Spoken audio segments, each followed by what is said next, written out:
très heureux aujourd'hui que ce soit qu'on ouvre la journée avec Michel Perrault, puisque Michel Perrault, qui l'an dernier a participé au colloque sur le positivisme ouvrier et qui avait fait il y a pas mal d'années dans Romantisme un article qui pendant longtemps est resté le seul article sur cette question du positivisme ouvrier. Aujourd'hui, elle va nous parler du positivisme et des femmes et de la question du genre au XIXe siècle.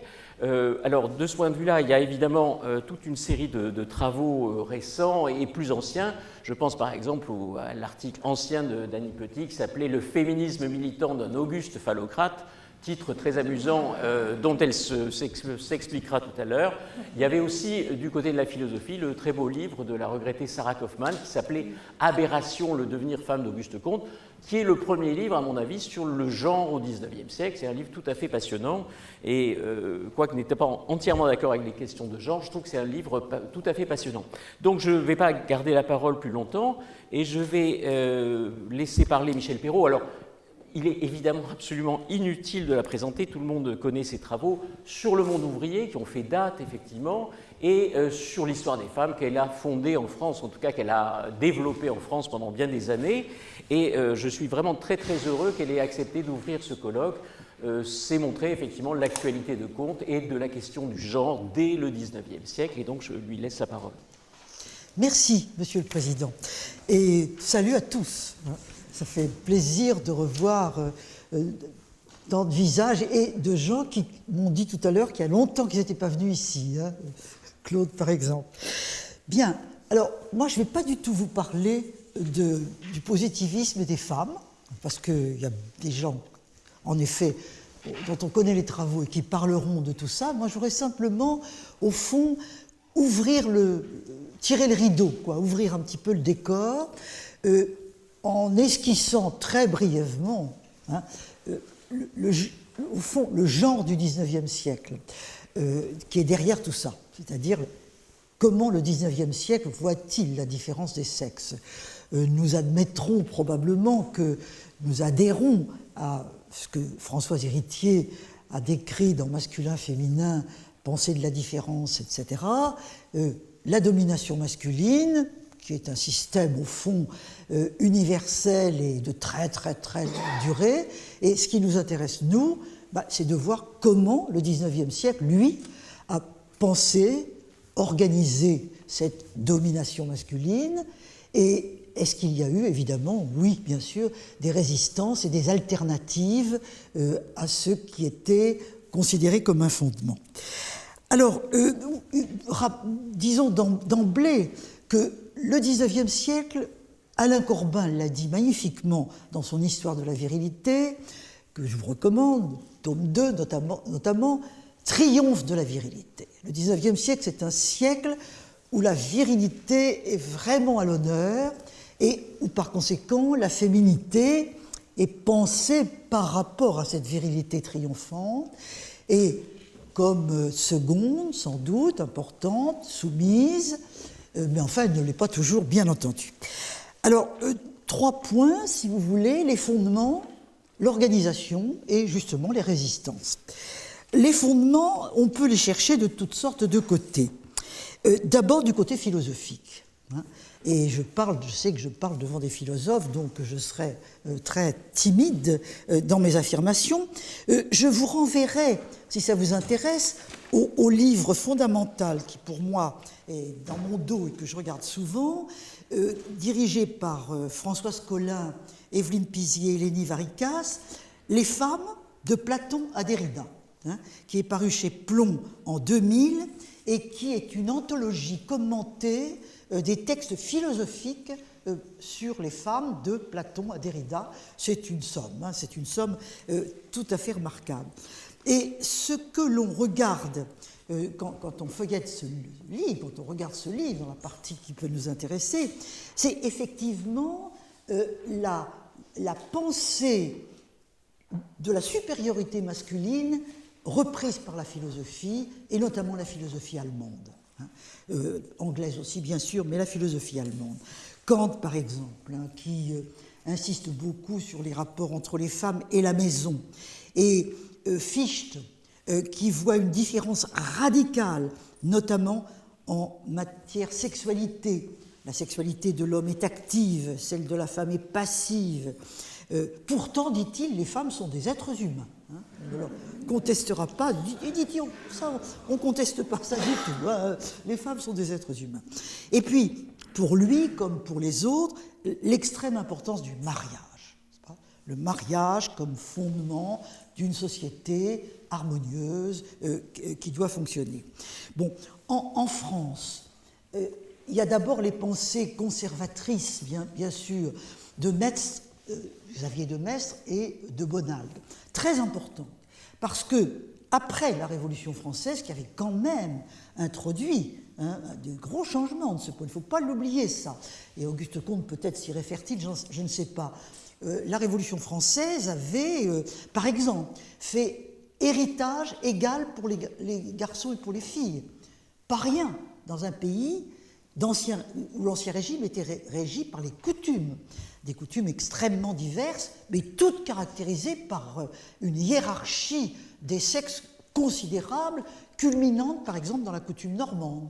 Dans la coutume normande, pratiquement, les filles n'héritent jamais, sauf si elles sont absolument toutes seules. Si elles restent toutes seules, alors elles héritent. Autrement, on va toujours chercher un fils plus jeune, un neveu, etc. etc. Bon. Donc, la Révolution française n'est pas du tout nulle pour les femmes.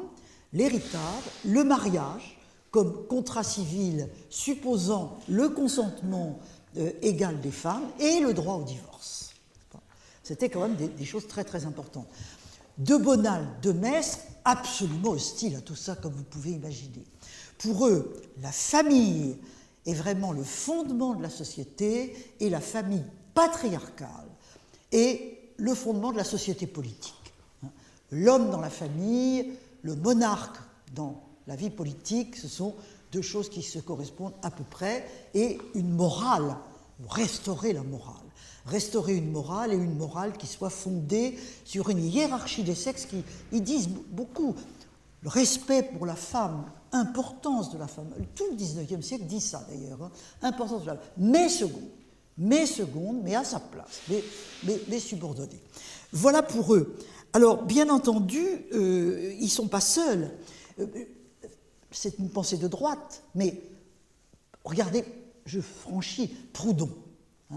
Proudhon, qui est, il ne faut pas l'oublier, le maître à penser du syndicalisme révolutionnaire. C'est lui qui inspire le syndicalisme d'action directe, qui est un très grand syndicalisme, extrêmement intéressant, mais qui, sur la différence des sexes, a une pensée très conservatrice. Proudhon, j'allais dire, lui, il va jusqu'à la misogynie. Proudhon considère, lui, que les femmes sont inférieures. Voilà. Elles sont inférieures, il faut se méfier des femmes, leur corps, leur cerveau, tout ça, ça vagabonde, ça va mal, et il faut que les femmes soient encadrées. Et pour ça, il faut un père de famille. Et un père de famille ouvrier, dans la famille ouvrière, qui gère bien sa femme et ses enfants. Donc, oui, il y a une pensée très très forte de la différence des sexes, et c'est vraiment tout à fait. Par exemple, Proudhon dit George Sand. Bon, elle pisse comme elle écrit. Hein, voilà. Ça rejoint toutes les joyeusetés qui ont été dites à propos des femmes qui écrivent, naturellement. Mais lui n'est pas en reste avec tout ça. Alors, bien entendu, il y a une pensée alternative, et j'y reviendrai tout à l'heure dans ma troisième partie, mais quand même l'énoncé. Marx et Engels, par exemple. Marx et Engels. Ils se posent le problème des femmes, oui, absolument. Hein, et ils sont pour l'égalité. Là, il n'y a pas de doute du côté du marxisme, absolument. Mais pas maintenant. Faisons d'abord la révolution, et la révolution sociale, c'est ça qu'il faut faire d'abord, et c'est elle qui va absolument rétablir l'ordre des sexes. La pensée d'Engels est la plus intéressante. Pourquoi ? Parce qu'il a écrit de l'origine de la famille, de la propriété privée et de l'État, qui est un livre important, et où Engels se dit la société actuellement est dominée par le capitalisme masculin, hein, mais il y a eu un matriarcat primitif. À l'origine des temps, les femmes régnaient. Les femmes régnaient, c'était la communauté, de toute façon, c'était la communauté des biens, hein, et les femmes régnaient sur cette communauté des biens, elles étaient habiles à diriger tout ça, et au fond, et vous savez qu'au même moment, des anthropologues aussi célèbres que Morgan et Barhofen disaient la même chose. Il y avait là une pensée anthropologique allemande, d'ailleurs, qui insistait beaucoup sur ce matriarcat primitif. Et alors, dit Engels, ce qui a détruit ce matriarcat primitif, c'est le capitalisme. Voilà. Hein. Donc, supprimons le capitalisme et on reviendra avec le socialisme et le communisme, bien sûr, à l'origine de ces temps heureux qu'étaient les temps barbares, hein, ces temps heureux de la préhistoire où l'égalité régnait au fond en maître. Alors voilà quelques choses intéressantes. Évidemment, tout de suite mentionné, parce qu'on n'aura peut-être pas le temps d'y revenir, il y a une pensée socialiste française, le fameux socialisme utopique, comme on dit, mais encore que ça n'a pas beaucoup de sens, qui, elle, essaie de penser l'égalité des sexes. Saint-Simon, Fourier, c'est les deux plus grands. Saint-Simon, pour lui, vous le savez, il y a des gens qui connaissent très très bien ça dans la salle, je le rappelle pour tout le monde, deux problèmes, le prolétariat et les femmes. Voilà. Il y a deux grandes inégalités dans la société, c'est ça. Voilà. Et il faut résoudre les deux ensemble. Alors lui, pas du tout la pensée d'Hegel, il faut résoudre les deux ensemble. Et même, peut-être qu'en résolvant la pensée des femmes, on peut résoudre peut-être la question sociale. Il ne crée pas de prééminence entre les deux. Et vous savez comment les femmes saint-simoniennes ont été séduites par cette pensée, évidemment, qui s'accompagnait également d'une pensée sur une libre sexualité. Mais une libre sexualité qui, étant donné ce qu'était la société à l'époque et la domination des hommes, en fait, c'est souvent traduite par une séduction des femmes, justifiée en quelque sorte par justement la théorie, et certaines femmes l'ont très mal supportée. Mais cette période est passionnante. Christine Planté l'a particulièrement étudiée et il y a évidemment beaucoup de choses à dire à ce sujet. Quant à Fourier, oui, Fourier, lui, c'est la joie. Hein, c'est la joie de l'égalité, c'est la joie du plaisir sexuel et autres. Les hommes et les femmes sont parfaitement égaux, ils s'échangent. C'est une pensée absolument magnifique. Et un petit peu folle dans ses expressions et tout ce que l'on peut imaginer, mais quand même extrêmement révolutionnaire, qui, d'ailleurs, dans ce 19e siècle prude, et de plus en plus prude, va être relégué. Hein. Et quand on a ressorti, je pense notamment aux travaux de Simone Debout, sur les textes de Fourier, ça a été presque un étonnement, car le nouveau monde amoureux, personne ne le connaissait plus dans les années 1970-80. Donc un tout petit mot comme ça, rapidement, sur cette pensée philosophique qui est très très importante. Alors maintenant, les fondements scientifiques. Ah, pour Auguste Comte, c'est drôlement important. Ne pas oublier le legs des sciences naturelles du XVIIIe siècle et la réflexion sur les espèces et la différence radicale mâle-femelle. Hein. Ça, c'est vraiment fondamental. Buffon, derrière tout ça, c'est vraiment très, très important. Tout ça est repris par la médecine. La médecine est souveraine, enfin elle se développe beaucoup au XIXe siècle, et la médecine reprend ces théories scientifiques, mais pour les appliquer plus précisément au corps. Et par conséquent, le corps des hommes, mais surtout le corps des femmes, devient ausculté, analysé des pieds au cerveau, de tous les sens, et par conséquent, la pensée médicale sur les femmes au XIXe est très importante. Et généralement, cette pensée est très hiérarchique aussi. Voilà, hein. Elle conforte l'idée de cette hiérarchie des sexes. Les femmes sont faibles, leur corps, on le voit bien, elles ne sont pas musclées, hein, elles sont malades. Bon, pas besoin de faire un tableau, elles sont malades. L'éternel malade, comme dit Michelet, qui regarde sa compagne Anaïs tous les jours en l'auscultant, en la regardant de manière qui nous paraît, à nous, absolument obsessionnelle et indécente, hein, mais parce qu'il aime Anaïs, c'est pas du tout ça la question, il l'aime beaucoup même.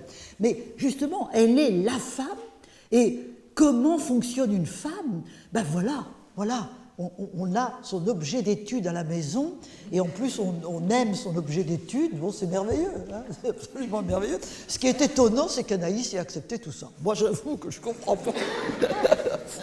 Je ne comprends pas Anaïs. Bon. Et puis, naturellement, l'hystérie. Ne pas oublier les grandes théories. Et les théories sur le cerveau. Le cerveau commence à être regardé, on n'a pas les moyens techniques pour le faire, mais malgré tout, la craniométrie, on mesure le cerveau, son poids, et on dit, mais regardez donc le cerveau des femmes. Voilà, c'est pour ça qu'elles ne peuvent pas penser. Hein, il est tout petit, comment voulez-vous, hein, c'est pas possible, il n'y a rien à faire. Et par conséquent, il y a toute une pensée sur le cerveau. Il y a un livre de Catherine Vidal, qui est une scientifique, qui a analysé très bien la pensée sur le cerveau et qui a montré que tout ça était évidemment pur fantasme. Mais voilà. Alors, vous voyez donc que la pensée médicale ne favorise pas bien l'égalité entre les sexes. Comme dit Auguste Comte, alors là je le cite quand même, la femme est inférieure par nature. Bon. Par nature. La nature dit tout et la nature nous dit que les sexes sont hiérarchisés dans leur corps. Alors les fondements politiques, bien sûr, la démocratie en voie d'instauration dans les pays occidentaux, plus ou moins, naturellement. Mais en France, quand même, avec tous les aléas que l'on peut connaître. Mais cette démocratie en voie d'aspiration avec des reculs, tout ce que vous pouvez imaginer, elle ne dit pas que les femmes sont égales dans la cité. Non. Et là, la Révolution française est fondatrice. Déclaration des droits de l'homme et du citoyen, l'homme conçu, n'en doutons pas, comme un être humain, les êtres humains, les femmes sont comprises dans la Déclaration des droits de l'homme et du citoyen. Je crois qu'il y a trop de textes qui montrent cela. Mais, une fois qu'on a dit ça, on organise la cité. Et quand on organise la cité, eh bien, il faut penser la différence. Cette différence est évidente, la nature nous la donne. Il faut faire au mieux avec ça.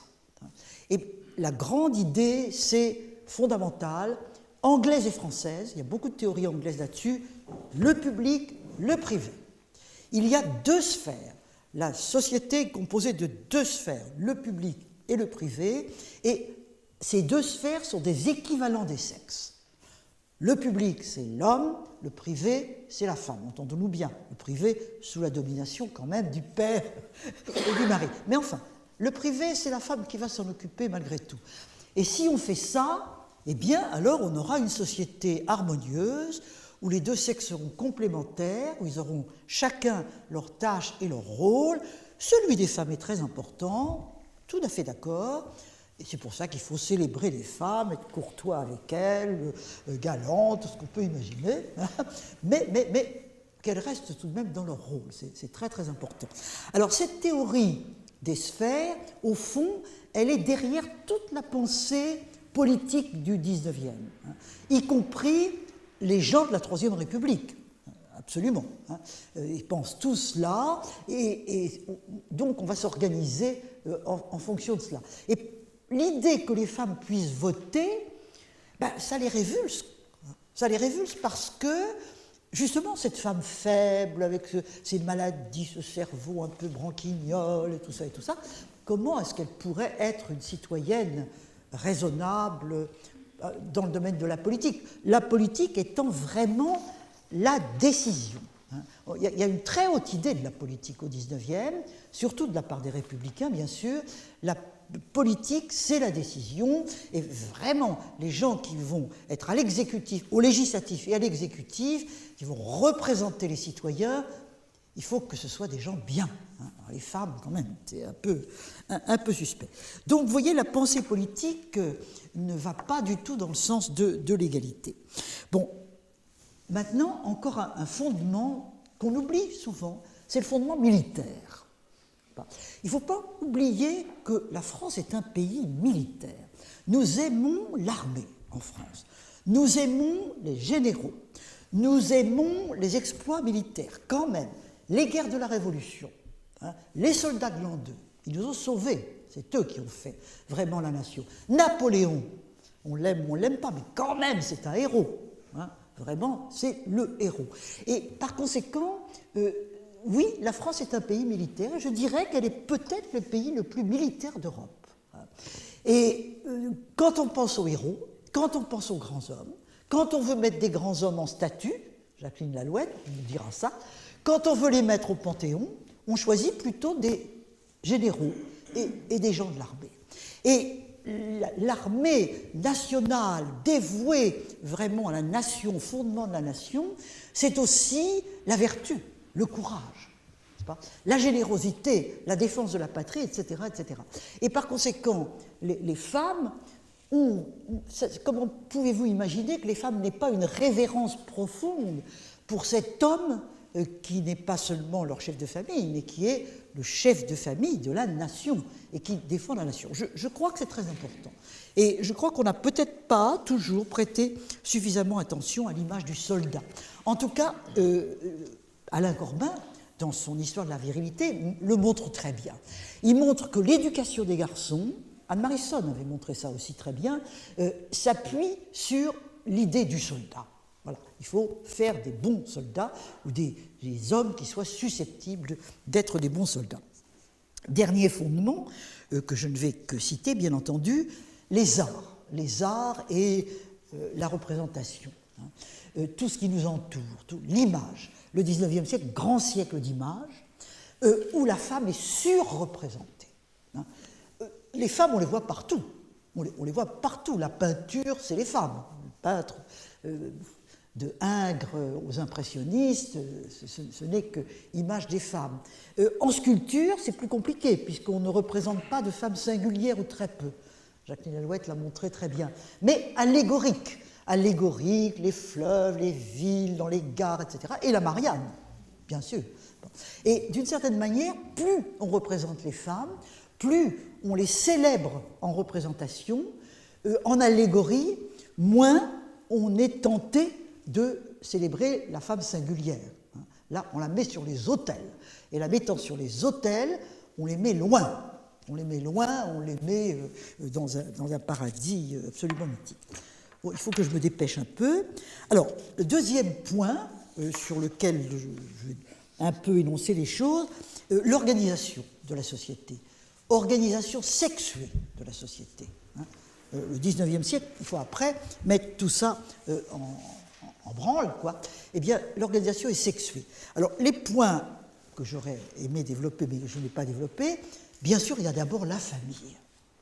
La famille, on l'a déjà dit, pilier de la société, centre de la société, centre de la reproduction à la fois sociale, éducative, de la transmission des biens, etc. Le 19e siècle est un siècle de la famille. Cette famille, elle est régie, ai-je besoin de le dire, du point de vue juridique, par le Code civil. L'infâme Code civil, comme disait George Sand, qui a toute sa vie combattu ce Code civil en disant que c'était la première chose qu'il fallait abolir et que la politique viendrait après, mais que le Code civil, ça, il fallait absolument le réformer et le supprimer. Code civil, ai-je besoin de le dire et de le redire, le mari, père, chef de famille, absolument, les biens, ça dépend un peu des contrats de mariage, bien sûr. Mais enfin, la communauté des biens est quand même un contrat très général, l'absence de contrat plus exactement, décision du domicile, décision de l'éducation des enfants, décision de tout finalement. Alors peut-être que dans la pratique, ça ne se passe pas toujours comme ça. Les femmes ont plus d'influence que, évidemment, le code ne leur en donne. Mais en droit, c'est ainsi. Et vous le savez bien, l'adultère féminin est une horreur. Les femmes sont passibles des tribunaux si elles commettent l'adultère. Et il y a eu des femmes emprisonnées pour adultère au XIXe siècle. Flaubert, par exemple, nous en parle à Rouen avec une certaine émotion. L'homme, non, pas du tout, pas du tout. Il ne peut passible de poursuite que s'il commet l'adultère à la maison. Dehors, aucune espèce d'importance. Vraiment, de toute façon, que faire? L'homme circule, la femme est à la maison, et évidemment, c'est totalement différent. Bon, il faudrait évidemment développer tous ces points. Le deuxième point qu'il faudrait développer, c'est la question de l'éducation et de l'instruction. Parce que s'il y a bien un domaine où la différence des sexes est affirmée au XIXe, c'est ça. Comme disait encore George Sand, l'absence d'éducation, c'est le plus grand crime des hommes envers les femmes. Ne pas leur donner d'instruction, surtout, l'instruction. Éducation, bien sûr, si, les bonnes manières, bonne mère, tout ça, il faut qu'elle sache des choses, bien sûr. Mais l'instruction, c'est pour les hommes, c'est pour les hommes. Et le système est profondément égalitaire dans les institutions. Prenez par exemple la loi de 1833, la loi Guizot de 1833. Prends ça comme exemple. Elle dit « Toutes les villes de plus de 5000 habitants devront avoir une école de garçons. » Pas question des filles. Il n'est absolument pas question des filles.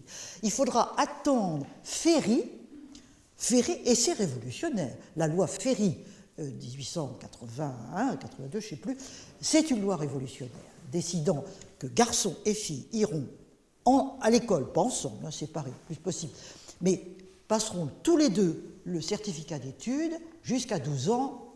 Ça, c'est formidable. Ça, c'est formidable. Et même si Ferry n'est absolument pas un féministe du tout, malgré tout, ça, c'est quelque chose de très, très important et dont la philosophie même doit être réfléchie. Pourquoi, au fond, est-ce que Ferry a fait ça? C'est intéressant à voir. Alors, le système éducatif, donc, sépare beaucoup. Les filles, elles vont dans les écoles de sœurs. L'Église, même les gens qui sont laïcs et anticléricaux, ils pensent que l'Église, c'est très bien pour les femmes. Ça va très bien. Comme disait Monseigneur Dupanloup, les filles doivent être élevées sur les genoux de l'Église.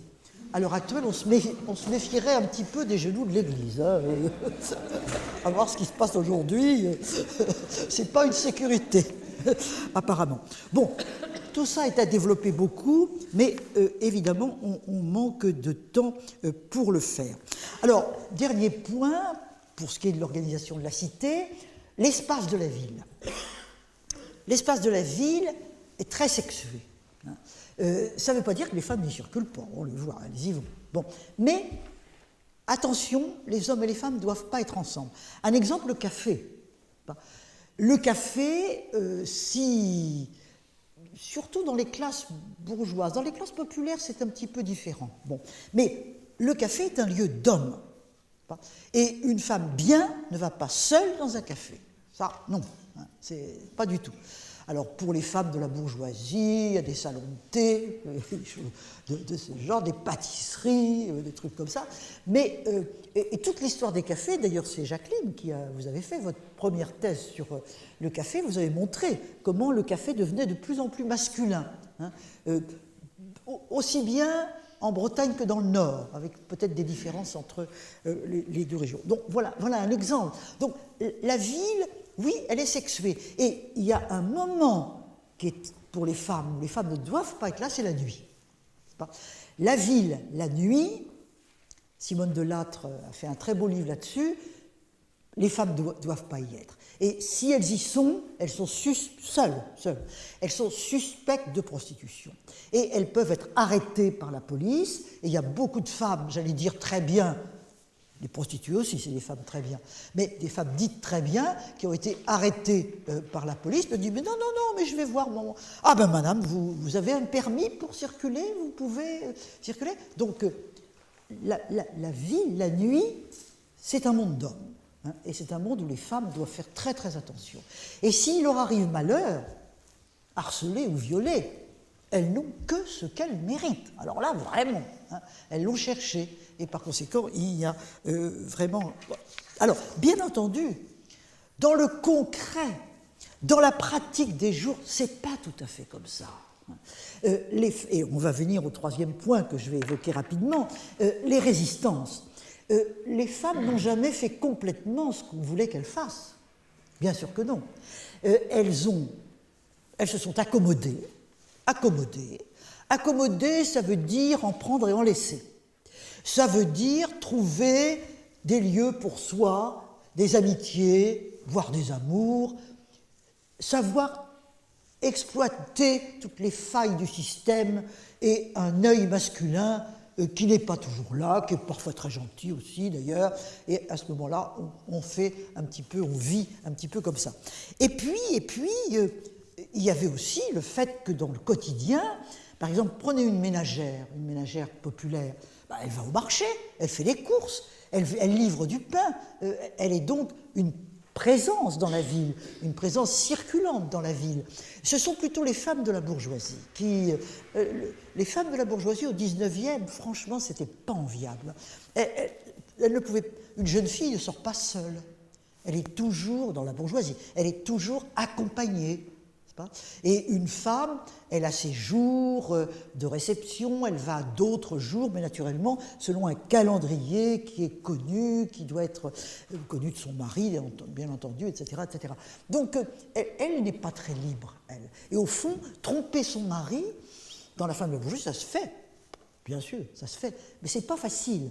Et la figure de Madame Bovary est extraordinaire de ce point de vue. Extraordinaire. Voilà une femme qui rêve, qui n'accepte pas la condition qui lui est faite, à tout point de vue, hein, qui tourne, qui essaie de circuler, d'avoir des amours, etc., etc., et pour laquelle ça finit mal. Hein, ça finit mal, très mal. Et par conséquent, Flaubert, cet esprit émancipé, ne pouvait probablement pas faire autrement. Il n'y a pas de happy end. Hein. Les happy end, ce sera les Américains qui feront tout ça. Mais la culture française, non. Hein. Il faut qu'une femme qui a dérogé à son rôle soit punie. Alors, bien entendu, il y a beaucoup de changements, et je ne vais que les énoncer. Le 19e siècle est un siècle qui bouge. Hein. On accepte, au fond, tout ça est ébranlé. Je vous ai montré un espèce de féminisme quotidien, mais il y a le féminisme. Le 19e siècle, c'est le siècle de naissance du féminisme. Comme vous le savez, le mot est très tardif, c'est Alexandre Dumas fils, c'est 1872. Le féminisme, maladie des hommes efféminés, disait Alexandre Dumas. Hein, maladie des hommes efféminés. Bon. Mais ensuite, Hubertine Auclair et ses amis, la grande Hubertine Auclair, reprennent ça pour elle et disent « mais nous, on est des féministes ». Voilà. Et à ce moment-là, les mots deviennent ce qu'ils sont, c'est-à-dire synonymes d'une lutte pour la liberté, l'égalité des femmes, etc. Impossible, naturellement, de vous parler de ça, mais vous rappelez l'importance de tout ça, c'était très important. Création de journaux, il y en a eu beaucoup. La Fronde de Marguerite Durand, la fondation de la bibliothèque Marguerite Durand, un peu plus tard, c'est vrai. La première vague, ce que les historiennes maintenant, les historiens, appellent la première vague du féminisme, c'est-à-dire les années 1900-1914, qu'on considère comme un âge d'or du féminisme, parce que, en effet, c'est une éclosion extraordinaire en France, en Angleterre, les suffragettes, en Allemagne. En Allemagne, il se passe beaucoup de choses en Allemagne, un petit peu moins en Italie, mais quand même. En Espagne, encore un peu moins. Mais enfin, l'Europe bouge, et l'Europe des femmes bouge. Et les femmes ont des congrès, et les femmes montent à la tribune, ce qu'avait revendiqué Olympe de Gouges, qui avait été guillotinée un peu pour ça, mais pas seulement pour ça. Et elles parlent, par conséquent, elles s'affirment, elles revendiquent un rôle social, faute d'avoir un rôle politique, et bien entendu, elles demandent le droit de vote. Et elles le demandent avec de plus en plus de force. Hubertine Auclair, la citoyenne, par exemple, en fait son fer de lance. Voilà ce 19e siècle, je vais m'arrêter là. Un 19e siècle qui pense très fortement la différence des sexes, la hiérarchise, mais un 19e siècle qui bouge, et par conséquent, comment Auguste Comte va-t-il se situer par rapport à tout ça? La journée nous le dira.